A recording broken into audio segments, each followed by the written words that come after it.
بہت پیار آتا ہے اللہ پاک کو جب آپ کسی بچے کی طرح جا کر اللہ کو اپنے سارے دن کی کہانی سناتے ہو، جب آپ رو رو کر اللہ کو بتاتے ہو کہ مجھے فلاں چیز چاہیے، جب آپ اپنے ٹوٹ جانے پر اپنے رب کے سامنے سجدے پر سجدہ کرتے ہو۔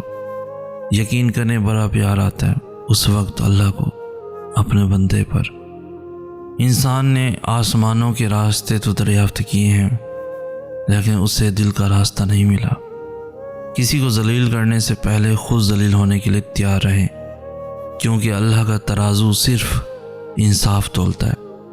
جن لوگوں نے آپ کی قدر نہیں کی، آپ بھی ان کی پرواہ نہ کریں، مسکرا کر یوں گزر جائیں جیسے آپ انہیں جانتے ہی نہیں ہیں۔ یقین رکھیں نئی منزلیں آپ کی منتظر ہیں۔ ہر چیز کا مزہ تبھی آتا ہے جب اس چیز کی چاہ ہو۔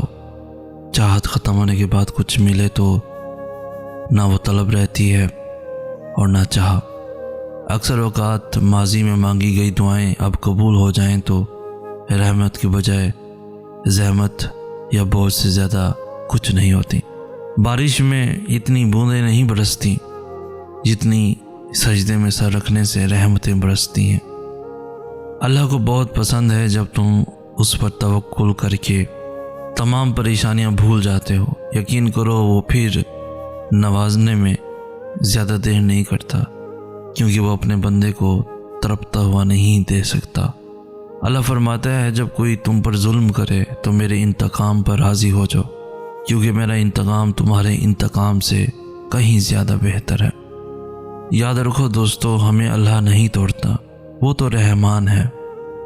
ہمیں ہماری امیدیں توڑتی ہیں اور رسوا کرتی ہیں جو ہم اللہ کے علاوہ فانی دنیا، لوگوں اور چیزوں سے جوڑ لیتے ہیں۔ عشق اور محبت میں فرق کیا ہے؟ محبت تو ہر ایک سے ہو جاتی ہے، جیسے ماں سے، باپ سے، بہن سے، بھائی سے، دوست سے۔ غرض کہ ہر ایک کا محبت میں اپنا اپنا مقام بن جاتا ہے، مگر عشق اسے کہتے ہیں جہاں محبت کی انتہا ہو جاتی ہے اور وہ عشق کا روپ دھار لیتی ہے، جس کے بعد کسی کی سوچ ہی نہ آئے، ہمارا ہر خیال اس پر ہی آ کر ختم ہو جائے، اسے کہتے ہیں عشق۔ لیکن افسوس یہ صلاحیت بجائے ہم اللہ پر لگانے کے انسانوں پر ضائع کر رہے ہیں۔ ہماری محبتوں پر تو لوگوں کا حق ہو سکتا ہے، لیکن ہمارے عشق کا حق صرف اللہ کا ہونا چاہیے کہ ہمارا ہر خیال بس اسی پر جا کر ختم ہو جائے، اس کے بعد کچھ دکھائی نہ دے۔ جب انسان کا یقین اس بات پر کامل ہو جاتا ہے کہ اللہ بہترین عطا کرنے والا ہے، تو اس کے دل سے تمام خدشات مٹ جاتے ہیں اور وہاں صرف سکون رہ جاتا ہے۔ بعض اوقات یوں لگتا ہے کہ ہم بنا قصور کے توڑے جا رہے ہیں، جتنا سہ رہے ہیں اذیت بڑھتی جا رہی ہے، جتنا اللہ کی جانب بڑھ رہے ہیں اتنا راستہ مشکل ہوتا جا رہا ہے، محنت لگتا ہے رائے گاں جا رہی ہے۔ اگر ایسا محسوس کرو تو مایوس نہ ہونا، اپنے رب کا معیار سوچنا کتنا اونچا ہے، وہ بندوں کو تنہا نہیں چھوڑتا۔ ان قریب تمہارا رب تمہیں اتنا دے گا کہ تمہیں راضی کر دے گا۔ یہ صبر کرنے والوں کے لیے وعدہ ہے ان کے رب کا۔ محبت کا اصل حقدار تو تمہارا خدا ہے، جو تمہیں 70 ماؤں سے بھی زیادہ چاہتا ہے۔ دل دکھانے کے بعد بھی جو آپ سے شکایت نہ کر سکے، یقین کیجئے اس شخص سے زیادہ محبت آپ کو کوئی نہیں کر سکتا۔ دعا مانگنے سے تو اللہ بے حد خوش ہوتا ہے۔ اس نے تو یہاں تک کہہ دیا کہ جوتی کا تسمہ بھی ٹوٹ جائے تو وہ بھی مجھ سے مانگو، کیونکہ وہ جانتا ہے کہ میرا بندہ بڑا کمزور ہے، اسے قدم قدم پر میری ضرورت ہے۔ وہ جانتا ہے کہ میرے بندے کو بہتر یا برے کا علم نہیں ہے۔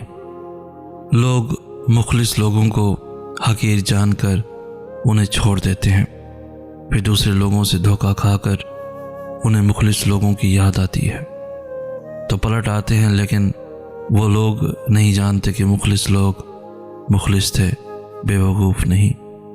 اپنی ذات کو سمندر کی طرح بناؤ جو اپنے اندر بہت کچھ لینے کے باوجود اوپر سے بالکل پرسکون ہوتا ہے۔ محبوب حقیقی کو کوئی تلاش نہیں کرتا جب تک کہ وہ خود اسے اپنی تلاش نہ دے۔ سو اگر تمہیں اس کی تلاش عطا ہوئی ہے تو جان لو کہ اسے بھی تمہاری تلاش ہے۔ اہل عشق کی محبت عام کو بھی خاص بنا دیتی ہے۔ جب دل میں محبت کی آگ جلنے لگے تو پھر اس میں کوئی شک نہیں کہ وہ بھی تم سے محبت کرتا ہے، کیونکہ تالی ایک ہاتھ سے نہیں بجتی۔ اگر کوئی پیاسا پانی پانی پکارتا ہے تو پانی بھی صدا دیتا ہے، یہ کہاں ہے میرا پینے والا۔ صرف پیاسے کو پانی کی پیاس نہیں ہوتی، بلکہ پانی کو بھی پیاسے کی تلاش ہوتی ہے۔ ہماری روح میں اس ذات کی پیاس، اسی ذات کی کشش کا کمال ہے۔ وہ خود ہمیں اپنی جانب کھینچتا ہے کیونکہ ہم اس کے ہیں اور وہ ہمارا ہے۔ اور پھر جناب جو شخص اللہ سے محبت نہیں کرتا وہ تم سے بھلا کیسے محبت کرے گا؟ جو شخص اللہ کے 5 بار بلانے پر مسجد نہیں جاتا وہ تمہارے 1 مرتبہ بلانے پر بھلا کیسے بھاگ آئے گا؟ تمہیں لگتا ہے کہ وہ تم سے وفا کرے گا؟ جو شخص اللہ کے ساتھ وفا نہیں کر رہا وہ تم سے بھلا کیا وفا کرے گا؟ یاد رکھنا، غلط انتخاب چہرے کی رونق چھین لیتا ہے۔ یا اللہ، مجھے ان میں سے نہ بنانا جو اچھے حالات میں تمہیں بھول جاتے ہیں اور مصیبت میں یاد کرتے ہیں۔ مجھے اپنے قریب رکھنا اور میں ہر حالات میں تیرا شکر گزار رہوں۔ آمین یا رب العالمین۔ اللہ جب تمہیں اپنے قریب لانے کا ارادہ باندھ لیتا ہے تب وہ سب سے پہلے تمہارا دل اپنی جانب موڑتا ہے۔ وہ تمہارے دل کو تب تک توڑتا ہے جب تک تمہارا دل اس سے جڑ نہیں جاتا، اور پھر جب تم ٹوٹ کر اس سے جڑ جاتے ہو تو وہ تمہیں ایسے سکون سے بھر دیتا ہے جو تمہاری روح کو ٹھنڈا کر دیتا ہے۔ اللہ تعالیٰ آپ کو آزماتے ہیں یہاں تک کہ آپ اتنا ٹوٹ جاتے ہیں کہ اللہ تعالیٰ کے علاوہ کوئی آسرا دکھائی نہیں دیتا۔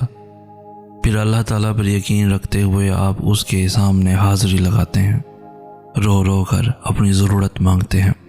اللہ تعالیٰ آپ کی فوری طور پر ضرورت کو پورا فرما دیتا ہے۔ بس کبھی مایوس نہ ہوا جائے، رب کا در نہ چھوڑا جائے۔ یاد رکھیں جو اس کے در کا ہو کر رہتا ہے وہی کامیابی پاتا ہے۔ پھر آزمائش آتی ہے، پھر ہمارے ایمان کا امتحان لیا جاتا ہے، ہمیں یہ یاد دلانے کے لیے کہ ہم اللہ تعالیٰ کے علاوہ کس کے بغیر زندہ رہ سکتے ہیں۔